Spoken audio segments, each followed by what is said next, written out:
यह ले बुढ़िया, मोनू को खीर खिला दे। और खबरदार जो खुद खाई तो प्रिया ने कहा, अरे बेटा, खीर बनाया है क्या? थोड़ी मुझे भी दे दे, कमला जी ने कहा।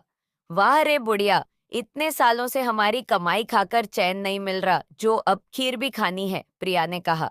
बेटी, ऐसा मत कहो, इतने सालों से इस घर में गधे की तरह काम भी तो किया है, उसके बदले दो रोटी ही तो खिलाई है तूने।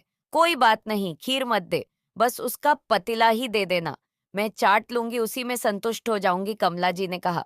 खीर का पतीला तुझे चाटने दूं बुढ़िया, बड़ी आई खीर खाने वाली जो मिल रहा है, उतने में ही संतुष्टि कर ले, वरना प्रिया के इतना कहते ही कमला जी बोल पड़ती है कि नहीं नहीं बेटी, नहीं चाहिए मुझे खीर, ला दे इसे, मैं मोनू को खिला देती हूँ। यह कहकर कमला जी ने खीर की कटोरी प्रिया के हाथों से ले ली और मोनू को खिलाने लगी। जब कमला जी मोनू को खीर खिला रही थी, मोनू उछल कूद कर रहा था, बेचारी बुढ़िया कब तक लड़ती।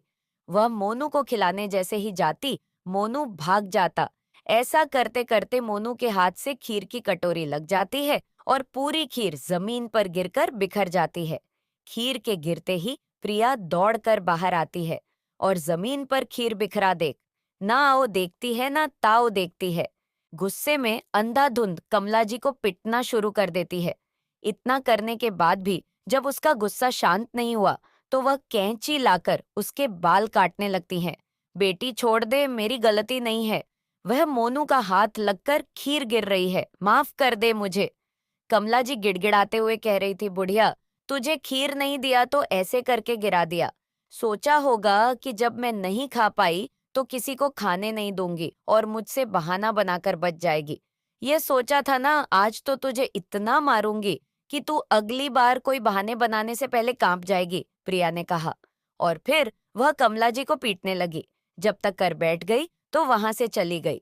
पर कमला जी वहीं पड़ी रही, क्योंकि उसकी और हिम्मत नहीं हुई कि वह वहां से उठकर कहीं जाए। काफी रात हो गई। अब कमल जी सो चुकी थी, पर बदन दर्द से उन्हें नींद नहीं आ रही थी। जैसे तैसे उनकी आंख लगी ही थी कि अचानक पानी अपने ऊपर गिरने से उनकी नींद खुल गई। जब उन्होंने अपनी आंखें खोली तो देखा कि प्रिया उनके ऊपर पानी गिरा रही है। कमला जी उठने की कोशिश करती पर उठ नहीं पाती। पूरे बदन में दर्द पर प्रिया के डर से वह लेट भी नहीं पा रही थी। उठ जा बुढ़िया, ज्यादा नाटक करने की जरूरत नहीं है, इतना भी नहीं मारा था। चल अब जल्दी से बर्तन साफ करके नाश्ता बना, और हाँ, पहले खुद ही मत खाने बैठ जाना, वरना याद रखना। प्रिया ने यह कहा और चली गई। कमला जी किसी तरह उठती है, वह किसी भी हालत में खड़ी नहीं हो पा रही थी। उन्हें अपने पैरों में कोई हरकत महसूस नहीं हो रही थी। हजार कोशिशें के बाद भी जब वह उठने में नाकाम रही तो उन्होंने प्रिया को आवाज लगाई। प्रिया कमला जी की आवाज से तमतमाती हुई आई और कहा, क्या हुआ बुढ़िया? बेटी, मैं खड़ी नहीं हो पा रही हूँ, मेरे पैरों में मानो कोई जान ही नहीं है, कमला जी ने कहा। सब जानती हूँ, यह सब तेरे काम न करने के बहाने हैं। मैं तो कोस रही हूँ उस दिन को, जब भैया के पास से तुम्हें लाने का सोचा था। मुझे तो लगा था कि तुम अपनी सारी संपत्ति के साथ यहाँ आओगी, पर वह सब तुमसे पहले ही भैया ले चुके और भेज दिया। इस बुढ़िया गाय को मेरे पास बेटा, तेरी भाभी भी मुझे पिटती थी, सोचा तेरे पास कम से कम ये दर्द तो नहीं मिलेगा। तू तो मेरी बेटी है, तू मेरा दर्द जरूर समझेगी, पर अब समझ आ गया है बूढ़ी गाय की कोई कदर नहीं होती। बस जब तक वह दूध देती है और काम आती है, लोग तब तक की उसकी परवाह करते हैं, कमला जी ने कहा। सुन बुढ़िया, अपना सामान बांध ले, तुझे अभी चलना है मेरे साथ, प्रिया। यह कहते ही कमला जी बोली, कहाँ चलना है बेटी? भैया के पास छोड़ने जा रही हो, वापस नहीं। भला भैया क्यों रखेंगे आपको, उनका तो पिंड छूट गया आपसे। अब मेरा पिंड भी छूट तो शांति मिले, प्रिया ने कहा। पर बेटा, मुझसे तो उठा भी नहीं जा रहा है, ऐसी हालत में तू मुझे कहाँ ले जा रही है, कमला जी ने पूछा। इसलिए तो तुम्हें ले जा रही हूँ, मैं समझ चुकी हूँ कि तुम अब मेरे किसी काम की नहीं हो, और मुफ्त में तो तुम्हें पालूंगी नहीं, इसलिए कुछ और तो इंतजाम करना पड़ेगा, प्रिया ने कहा। और उसके बाद वह कहीं निकल गई। थोड़ी देर बाद जब वह वापस आई तो साथ में एक व्हीलचेयर लेकर आई। और कहाँ, चल बुढ़िया, बैठ इस पर। बेटी, मेरी कमर में काफी दर्द है, मुझे डॉक्टर के पास ले चल, मेरे पैरों को भी अचानक से कुछ हो गया है। कमला जी ने कहा, हाँ, तुम्हारे सारे दर्द का इलाज लेकर आई हूँ, इस पर बैठो पहले। इसके बाद प्रिया कमला जी को लेकर एक जगह पहुंचती है और उन्हें वहीं छोड़ आती है। सुन बुढ़िया, चुपचाप यहीं बैठे रहना जब तक कोई आकर तुम्हें ले ना जाए, और कोई भी कुछ पूछे तो खबरदार, जो मेरा नाम और मेरा पता बताया, कहना तुम्हारा कोई भी नहीं है इस दुनिया में, तभी तुम्हें छत और रोटी नसीब होगी, वरना मेरे यहाँ आकर तो तुम्हें कुछ भी नहीं मिलेगा।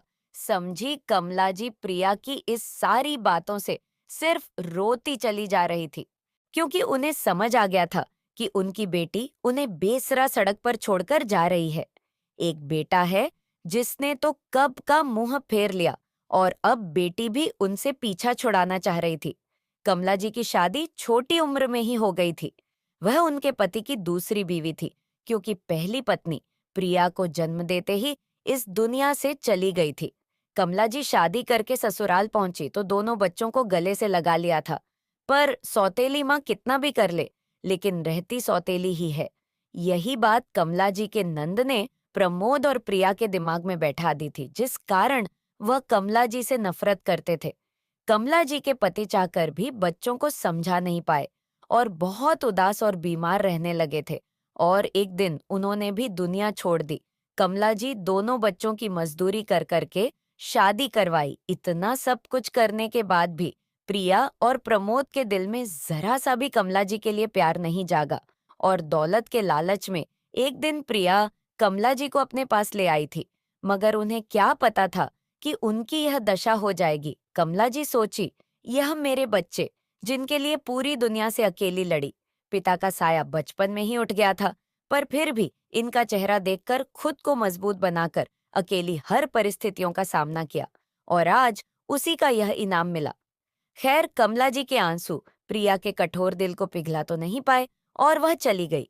कई घंटे इसी तरह बैठी रहने के बाद एक लंगड़ा वहां आया और उसने कमला जी से वहां बैठे रहने का कारण पूछा। कमला जी किसी को तो सब कुछ बताकर अपना जी हल्का करना चाहती थी, इसलिए उन्होंने रोते रोते अब अपनी पूरी कहानी उस लंगड़े को बता दी। चिंता मत करो, तुम उस घर में जाओ, वह एक वृद्धाश्रम है, वे लोग तुम्हारी मदद जरूर करेंगे, पर वहां तुम्हें चलकर जाना होगा।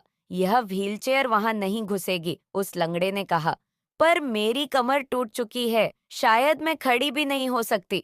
तो चलकर कैसे जाऊंगी? कमला जी ने कहा। तुम मेरी बैसाखी लेकर जाओ, तब तक मैं इस चेयर पर बैठता हूँ, और जब तुम्हारी बात अंदर बन जाए तो आकर मेरी वैसाखी देकर अपनी चेयर ले जाना, उस लंगड़े ने कहा। एक लाचार बुढ़िया दुनिया के प्रपंच को समझने की हालत में कहाँ थी। उसने उस लंगड़े की बात मान ली, और जब वह उस घर के अंदर गई तो पता चला वह कोई वृद्ध आश्रम नहीं, और जब वह लड़खड़ाते हुए फिर वापस बाहर आई तो उसने देखा वह लंगड़ा उसके एकमात्र सहारे व्हील चेयर को लेकर जा चुका है। अब कमल जी को समझते देर नहीं लगी कि वह लंगड़ा उस व्हील चेयर को लेने के लिए चाल चल गया। कमला जी पहले से ही दुखी थी, ऊपर से यह सब उनका मर जाने को मन कर रहा था, पर अपने कमर दर्द और बेजान पैरों को लेकर वह कहीं और जाती भी तो कैसे। उस लंगड़े के दिए हुए बैसाखी के सहारे वह किसी तरह सामने पेड़ के नीचे जाकर बैठ जाती है। वह घसीट घसीट कर वहां से गुजरने वाले हर एक राहगीर के पांव पड़कर उनसे मदद मांगने लगी। वह दर्द के मारे छटपटा रही थी और वहां से गुजरने वाले से अस्पताल में छोड़ देने को कह रही थी, पर कोई उनकी बात की ओर ध्यान ही नहीं दे रहा था। लगभग इसी तरह कई घंटे बीत गए।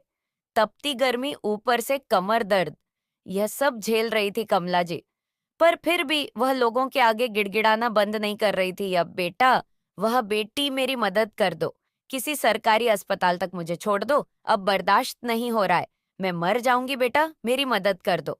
यह सब कमला जी लगातार कहे जा रही थी। थोड़ी देर बाद कुछ लड़के वहां आए।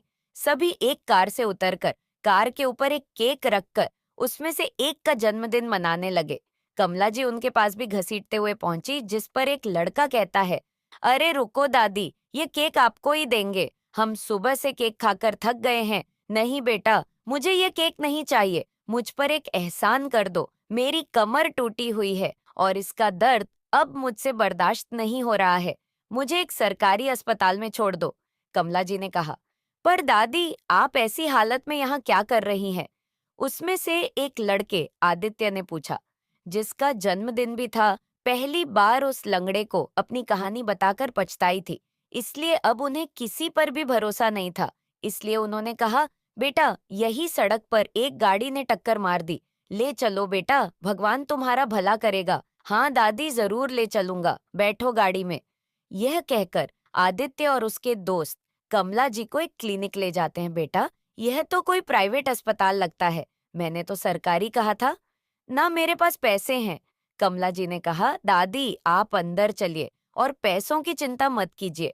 आपका दर्द अगर कम कर सकूं तो समझूंगा आज मेरा जन्मदिन मनाना सफल हो गया।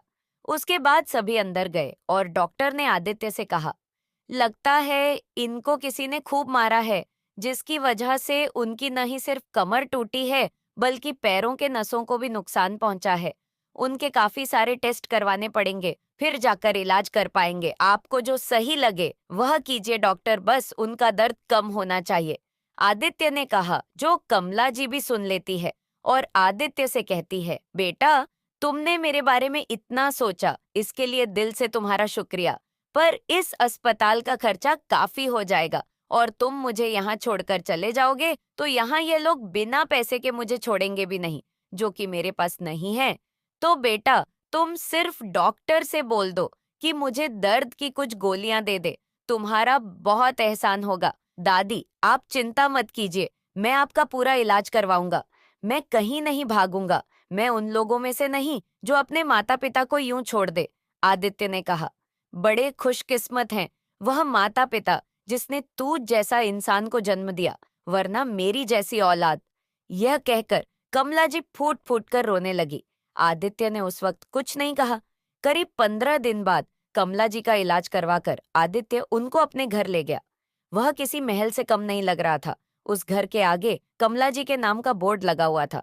यह देखकर कमला जी चौंक जाती है, लेकिन फिर सोचती है कि शायद उसकी माता जी का नाम होगा। रात में आदित्य ने पूछा, दादी आपका ये हाल कैसे हुआ, मतलब आपके परिवार वालों में कौन कौन है?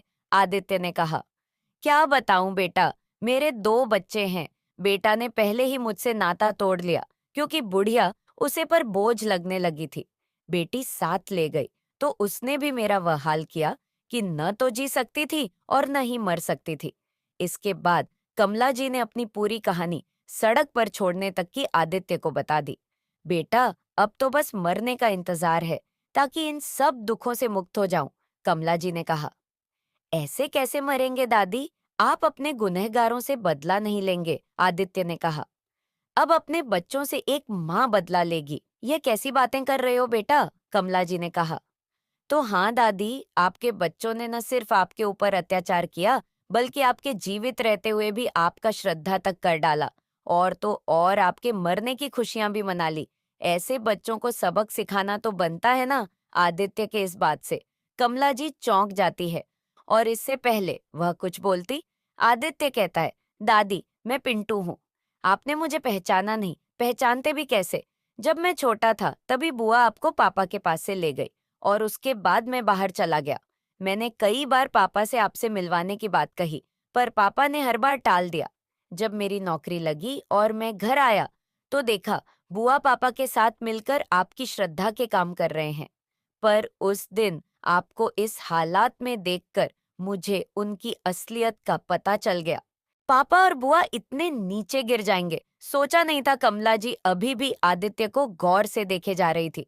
आदित्य उन्हें एक कमरे में लेकर गया जहां पर कमला जी की ढेर सारी तस्वीर लगी थी। यह सब देखकर कमला जी की आंखें नम हो जाती हैं और आदित्य को गले से लगा लेती है। पिंटू, तू मेरा छोटा सा पिंटू है। यह कहकर कमला जी रोने लगी और फिर कहने लगी, किसने सोचा था कि प्रिया मुझे यूं छोड़कर जाएगी और मैं बरसों बाद अपने पिंटू से मिलेगी, वह भी ऐसी हाल में। पता है पिंटू, मैंने न जाने कितने लोगों से मदद मांगी पर किसी ने मेरी मदद नहीं कि शायद तुझसे ही मिलना आज मेरा लिखा था इसलिए, और किसी ने मदद नहीं की। दादी अब तो आप चिंता मत कीजिए, बुआ और पापा को मैं सबक सिखाऊंगा, आप तो बस अब आराम से रहिए। ये आपका ही घर है क्या? सच में बेटा, हाँ दादी, बाहर जो आपका नाम का बोर्ड लगा था आपने वह नहीं देखा, यह बंगला मैंने आपके ही नाम से लिया है। दादी दादाजी की बड़ी इच्छा थी ना कि वह आपको आपकी 50वीं शादी की सालगिरह पर एक ऐसा ही बड़ा सा खूबसूरत घर भेंट करें, लेकिन दादाजी तो वक्त से पहले हमारा साथ छोड़कर चले गए। सामने हाल पर रखी एक लड़की की तस्वीर को देखकर कमला जी चौंकते हुए बोली, बेटा यह किसकी फोटो है? आदित्य बोला, दादी ये आपकी पोता की बहू है। अभी कुछ दिनों से काम के सिलसिले में बाहर गई हुई है, कुछ दिनों में लौट कर आएगी, तब आपको मिलवाता हूँ, अब आप आराम से रहिए। इतना कहकर आदित्य कुछ काम के सिलसिले में गांव आया था, क्योंकि दादी के साथ जो उसके पापा और बुआ ने किया, उसका सबक भी तो उन लोगों को सिखाना था। आदित्य के जाते ही काजल वहां पहुंच जाती है और कमला जी को घर में देखकर उसका पारा चढ़ जाता है। बुढ़िया, इस घर में क्या कर रही है तू? कमला जी बोली, बेटा मैं तेरी दादी सास हूँ।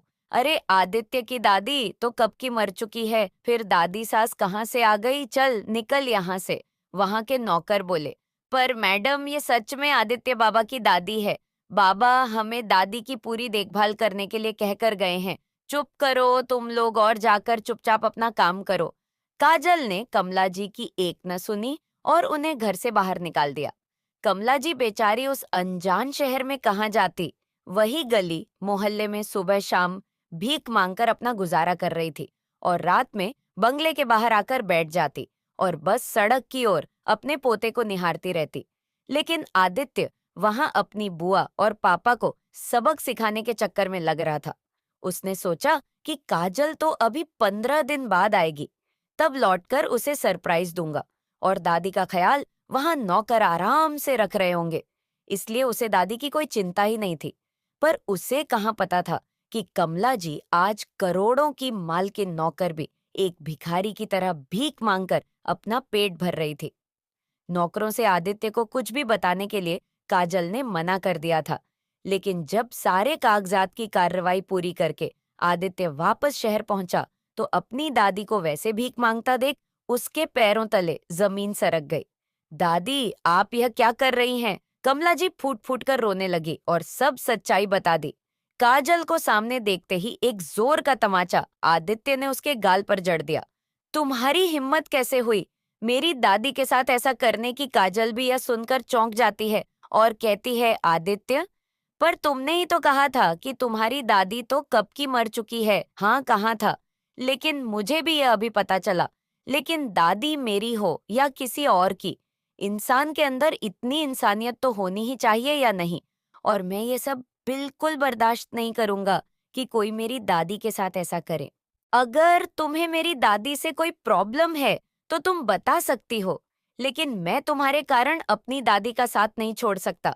अरे अपनी दादी के कारण मैं अपने माता पिता को छोड़ दिया, तो फिर तुम्हें छोड़ना मेरे लिए कोई मुश्किल काम नहीं होगा।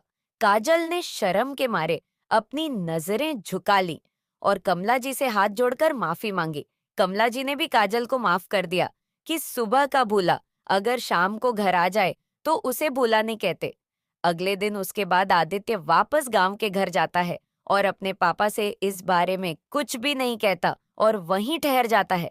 यह देखकर उसके माता पिता बड़े खुश होते हैं कि उनका बेटा उनके पास लौटकर आ ही गया। पर एक दिन आदित्य बैठा अपना फोन चला रहा था और उसके पापा टीवी देख रहे थे कि तभी दरवाजे पर कोई खटखटाता है। जब आदित्य के पापा देखते हैं तो वह एक कोरियर वाला एक लिफाफा लिए खड़ा होता है। आदित्य के पापा प्रमोद जो लिफाफा खोलकर देखते हैं तो तुरंत किसी को फोन करते हैं। आदित्य यह सब कुछ खामोशी से देख रहा होता है और ऐसे जताता है कि उसका ध्यान कहीं और है। हेलो प्रिया, गजब हो गया, माँ को ढूंढना पड़ेगा, तुम जल्दी घर आओ। थोड़ी देर बाद ही प्रिया आ जाती है। प्रिया को देखकर प्रमोद अपने कमरे में जाता है। आदित्य भी चुपके से उनकी बात सुनने के लिए दरवाजे के बाहर खड़ा हो जाता है। प्रिया माँ के नाम पर 50 लाख की पॉलिसी मैच्योर हुई है, पर उनके दस्तखत चाहिए होंगे, क्योंकि माँ पहले मेरे साथ रहती थी, इसलिए मेरे पते पर यह लिफाफा आया। प्रमोद ने कहा, 50 लाख पर माँ को कहाँ ढूंढेंगे, और ढूंढ भी लिया तो लोगों को क्या कहेंगे, उनका श्राद्ध तो कर चुके हैं हम लोग। प्रिया ने कहा, तुम्हें लोगों की पड़ी है, मुझे तो बस पैसों की खुशबू आ रही है। एक बार वह बुढ़िया मिल जाए फिर तो कुछ भी कह देंगे लोगों को। प्रमोद ने कहा, पर हमारे इतने अत्याचार के बाद वह यह पैसे हमें देगी, प्रिया ने कहा। बिल्कुल नहीं देगी, पर हमें भी तो आता है उनसे पैसे कैसे लेना है।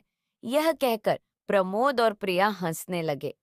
ठीक है भैया, पर अब उन्हें ढूंढे कहाँ? आदित्य सब सुनकर कमला जी को जानबूझकर प्रमोद के सामने लाकर खड़ा कर देता है और ये सब वह ऐसे दिखता है कि ये इत्तेफाक था। प्रमोद अपनी माँ को देखकर खुशी से उछल पड़ता है और उन्हें बड़े प्यार से अंदर ले आता है। फिर प्रिया को यह खुशखबरी देता है। प्रिया दौड़ती हुई घर आती है और माँ को गले लगाकर कहती है, कहाँ चली गई थी माँ आप? कमला जी को तो सब पहले से ही पता था, आदित्य की चाल, इसलिए वह खामोश यह सारा नाटक देख रही थी। प्रमोद की पत्नी शांति प्रमोद, प्रिया और उसका पति रमेश सब वहीं थे। फिर प्रमोद कहता है, माँ हमें तो लगा था, अब छोड़ो, आपको सामने देखकर मेरी खुशी का ठिकाना ही नहीं रहा। हाँ माँ, अपनी खोई हुई माँ को सामने देखकर किससे अच्छा नहीं लगेगा, प्रिया ने कहा। फिर प्रमोद कहता है, माँ आपको कल बैंक चलकर एक कागजात पर दस्तखत करने होंगे। कौन से कागजात? मेरी पॉलिसी वाले। तुम लोग इतना कुछ करने के बाद भी अगर तुम लोगों को ऐसा लगता है कि तुम लोगों की इन चिकनी चुपड़ी बातों में मैं आ जाऊंगी, तो यह तुम्हारी गलत फहमी है, कमला जी ने कहा। हाँ, हमारी गलती है जो आपसे इतने अच्छे तरीके से पेश आए। हमें तो पता ही नहीं है कि लातों के भूत बातों से कहाँ मानते हैं।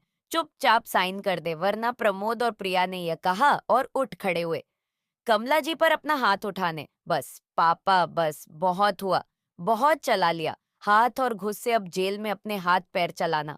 दादी, हमें इनका कबूलनामा और अभी का रवैया सब मिल गया है। अब से दादी आप सुकून से रह पाएंगे, क्योंकि अगर इन भाई बहन ने आपको जरा सी भी तकलीफ पहुंचाई तो यह जेल जाएंगे। इनका पूरा वीडियो इन्हें जेल भेजने के लिए काफी होगा। आदित्य ने कहा। यह सब क्या है? आदित्य और अपने पापा और बुआ से कैसे बात कर रहे हो? प्रमोद ने कहा। बड़ों के साथ कैसा व्यवहार किया जाता है, यह तो आपसे ही सीखा है ना पापा। वह तो शुक्र मनाइए कि आप लोगों की तरह मैं आप पर हाथ नहीं उठा रहा।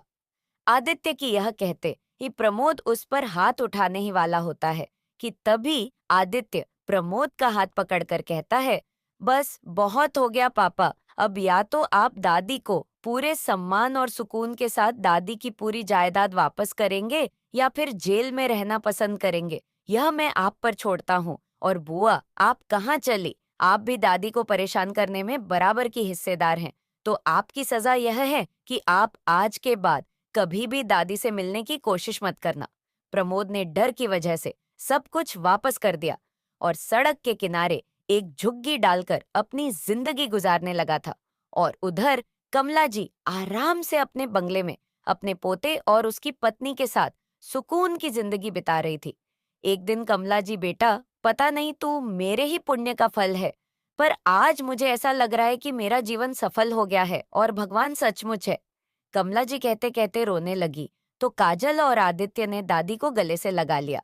प्रमोद और प्रिया ने कई बार कमला जी से मिलने की कोशिश की, पर आदित्य ने अपने घर के नौकरों को साफ हिदायत दे रखी थी कि उन्हें किसी भी कीमत पर घर के अंदर न आने दिया जाए।